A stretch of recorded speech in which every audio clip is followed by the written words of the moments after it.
86% మంది ప్రజలు కూటమి వైపే ఉన్నారు. ప్యాలెస్ నుంచి బయటికి వచ్చి ప్రజా జీవితంలో ఏం జరిగిందో తెలుసుకోవాలి. విశాఖ ప్యాలెస్ భాగోతం ముందే తెలిస్తే ఆ 11 సీట్లు కూడా వచ్చేవి కావు. ఒక్క బాత్రూమ్ కోసం 5 కోట్ల ఖర్చా?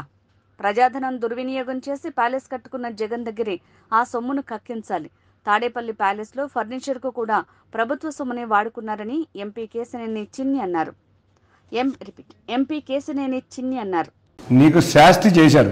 నువ్వు ప్రజా జీవితంలో ఏం జరుగుతుందో నీకు తెలియదు కాబట్టే ఇవాళ ప్రజలందరూ నిన్ను తగిన బుద్ధి చెప్పి ప్రతిపక్ష హోదా కూడా లేని విధంగా నీకు బుద్ధి చెప్పారు. ఆ 11 సీట్లలో కూడా నిజంగా నీ యొక్క వైజాగ్ ప్యాలెస్ విషయాలు బయటకు వస్తే ఆ 11 సీట్లు కూడా మిగిలేవి కాదు. ఇవాళ ఎంత విలాసవంతమైన జీవితం గడుపుతున్నావు నువ్వు. ప్రజాధనాన్ని దోచుకుని ప్రజాధనాన్ని దుర్వినియోగం చేస్తా ఒక ప్యాలెస్ కడతావా? అది కూడా 500 కోట్ల రూపాయలతో ప్యాలెస్ కట్టి ఒక బాత్రూమ్ ఖరీదే 5 కోట్ల. అసలు ప్రజలని ఏ విధంగా నువ్వు భావించావు? ఇది నీ సామ్రాజ్యమో లేకపోతే నీ రాజ్యమో అనుకుంటున్నావా? ఇంత విధంగా దుర్వినియోగం చేస్తున్నావు. నిన్ను అర్జెంటుగా నీ దగ్గర నుంచి మా నారా చంద్రబాబు నాయుడు గారిని ఒకటే కోరుతున్నాం.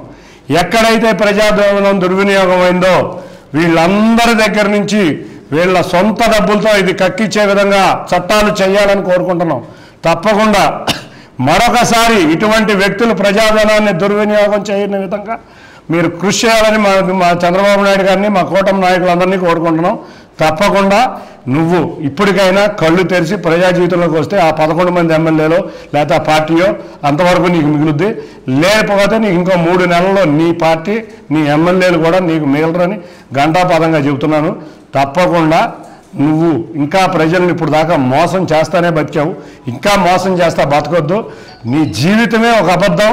నీ బ్రతుకే ఒక ప్రజా జీవితాల్లో మోసం చేయటం, ప్రజల యొక్క సొమ్ము దోచుకుంటాం, వీటి అన్నిటినీ కక్కిస్తుంది మా ప్రభుత్వం. నువ్వు చేసిన దుర్మార్గాలు నీ ప్రభుత్వంలో కొంతమంది అధికారులు అధికార దుర్వినియోగం చేసిన విషయాలు, కొంతమంది మంత్రులు అధికార దుర్వినియోగం చేసి ప్రజాధనాన్ని లూటీ చేసిన విధానం, అంతేకాకుండా ఎన్నో అక్రమంగా ఆక్యుపై చేసిన సైట్లు అన్నిటినీ కూడా మా ప్రభుత్వం బయట తీస్తుంది.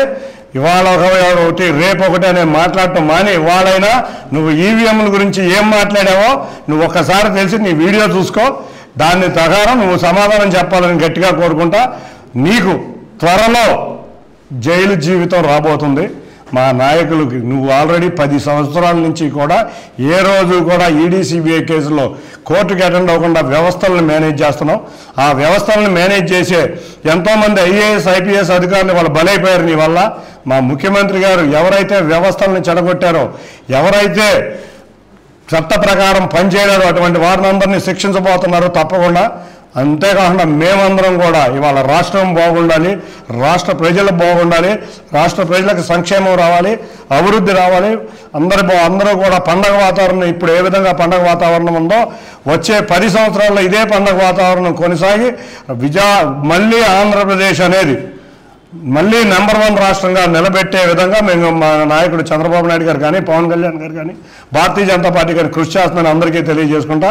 జగన్ ఇప్పటికన్నా కళ్ళు తెరు, నువ్వు ఇప్పటికైనా బుద్ధి తెచ్చుకో. Thank you. ఉందా క్వశ్చన్స్ ఏమన్నా? క్వశ్చన్స్ ఏమన్నా ఉన్నాయా? ఇంకొక విషయం, ఆల్రెడీ వైజాగ్ ప్యాలెస్లో చూసాం. ఇవాళ విజయవాడలో ఫర్నిచరు ఎన్ని వేల కోట్లు, దాదాపు 500 కోట్లు ఫర్నిచర్ అంటున్నారు. అది ఫర్నిచర్ దొంగని జనాలందరూ అంటున్నారు. తప్పకుండా ఫర్నిచర్ నువ్వు కోడెల శివప్రసాద్ గారిని నిర్దాక్షిణ్యంగా ఏమీ లేని విధంగా సమయంలో కూడా నువ్వు దొంగ కేసులతో చిత్రీకరించావు. నువ్వు వాళ్ళ ఫర్నిచర్ అంతా నీ ఇంట్లో పెట్టుకుని ఒక ఫర్నిచర్ దొంగ నువ్వు. తప్పకుండా వాటిని గవర్నమెంట్కి హ్యాండ్ ఓవర్ చేయి. ఇప్పటికైనా హ్యాండ్ ఓవర్ చేసి బుద్ధి తెచ్చుకో. Thank you.